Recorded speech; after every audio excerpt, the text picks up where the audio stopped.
did make that historic decision to say that you're in favor of gay marriage. There are 30 states which are not. But there are also federal laws that impinge on the rights of gays. They can't file a joint income tax reports. They don't have Social Security that they can pass to each other.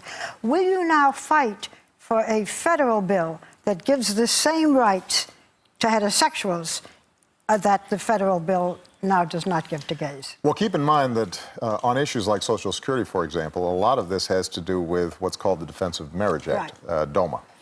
It was passed originally when Hawaii started making noises about recognizing same-sex marriage. The idea was, well, we don't want that drifting into the federal government.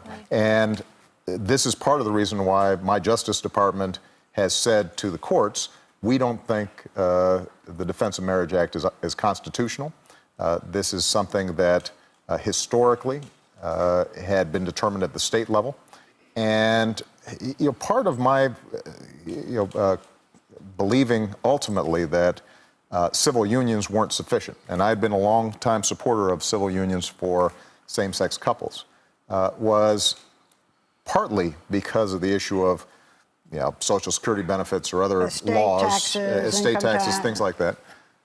Part of it was also, though, just knowing friends and family, people that I'd gotten to know who had these wonderful relationships, and they'd say to me, you know what, the words matter. So even though you're a strong supporter of civil unions, somehow it still says we're different. Sure. And that particular set of conversations that I had is ultimately what led me to this conclusion. Well, you've talked about talking with your Attorney General. Will you personally fight to repeal that act? Well, look, Congress is clearly on notice that I think it's a bad idea.